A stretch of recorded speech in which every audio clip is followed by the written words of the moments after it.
제2장. 그러므로 그리스도 안에 무슨 권면이나 사랑의 무슨 위로나 성령의 무슨 교제나 긍휼이나 자비가 있거든 마음을 같이하여 같은 사랑을 가지고 뜻을 합하며 한 마음을 품어 아무 일에든지 다툼이나 허용으로 하지 말고 오직 겸손한 마음으로 각각 자기보다 남을 낫게 여기고 각각 자기 일을 돌볼 뿐더러 또한 각각 다른 사람들의 일을 돌보아 나의 기쁨을 충만하게 하라. 너희 안에 이 마음을 품으라.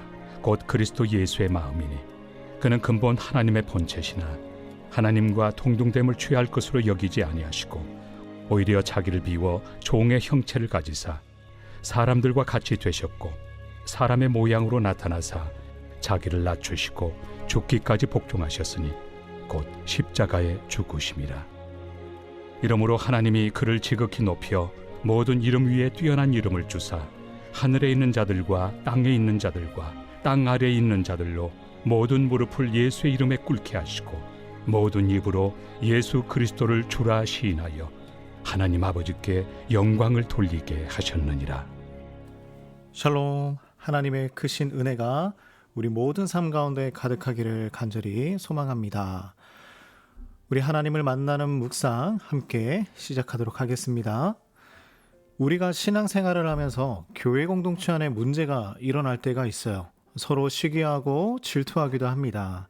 아니면 섭섭이병이 찾아와서 무엇을 하든지 상대방으로 인해 섭섭할 때가 있죠. 정죄하고 손가락질하다가 교회가 분열되기도 합니다. 그때 왜 이런 일들이 일어날까를 고민하기보다 상대방을 이기기 위해서 약점을 찾기에 바쁘죠. 그런데 이러한 일은 오늘날뿐만이 아니라 과거에서부터 지금까지 변함없이 일어났던 일이었습니다. 그래서 바울 사도는 오늘 우리에게 교회 공동체가 품어야 할 가장 중요한 마음을 가르쳐주고 있죠. 이런 일들이 일어나는 가장 큰 이유는 무엇이겠습니까? 그것은 교회의 주인이 내가 되려고 해서 그런 거예요.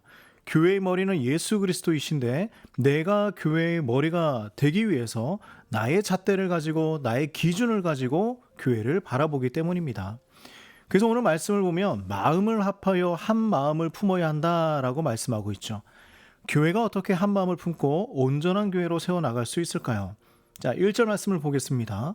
그러므로 그리스도 안에 무슨 권면이나 사랑의 무슨 위로나 성령의 무슨 교제나 긍휼이나 자비가 있거든. 권면과 사랑과 긍휼과 자비가 필요합니다. 그런데 이 마음의 시작은 어디에서부터 시작되어야 할까요? 바로 예수님으로부터 시작해야 합니다. 자, 2절 말씀을 보겠습니다. 마음을 같이하여 같은 사랑을 가지고 뜻을 합하여 한 마음을 품어라고 하시죠. 같은 사랑을 가져야 한답니다. 그것은 예수님의 사랑을 품고 시작해야 한다는 것이죠. 그리고 한 마음을 품는다는 것은 모두 똑같은 생각을 해야 한다는 것이 아니에요. 하나님께서 주신 달란트, 하나님께서 주신 성품을 가지고 예수님이 가르쳐 주신 그 복음을 위해서 협력하라는 것입니다. 그래서 때로는 교회를 방해하는 가장 큰 요소가 있습니다. 3절인데요. 아무 일에든지 다툼이나 허용으로 하지 말고 오직 겸손한 마음으로 각각 자기보다 남을 낮게 여기고, 바로 다툼과 허영입니다. 그리고 교만하고 이기적인 마음입니다. 이 마음으로는 절대 한 마음이 될 수가 없습니다. 그러므로 겸손한 마음을 가져야 한다라고 하시죠. 이 겸손한 마음도 예수님으로부터 시작해야 하는 것입니다. 이 겸손함은 다음과 같은 역할을 할 수 있는데요. 자, 4절 말씀을 보겠습니다. 각각 자기 일을 돌볼 뿐더러 또한 각각 다른 사람들의 일을 돌보아 나의 기쁨을 충만하게 하라라고 하십니다. 자기보다 남을 높이는 마음, 다른 사람들을 돌보아주는 넉넉한 마음이 공동체를 견고히 세워나가는 방법이죠. 그런데 이러한 마음을 우리 스스로가 이뤄갈 수 있을까요? 우리의 본성으로는, 우리의 죄성으로는 한 마음 한 뜻을 이뤄가기가 정말 어렵습니다. 한 장소에 모여 있다고 해서 한 마음이 되는 것이 아니죠. 모두 다른 생각을 하고 다른 뜻을 가지고 다른 곳을 바라보고 있다면 한 마음을 이뤄갈 수 없습니다.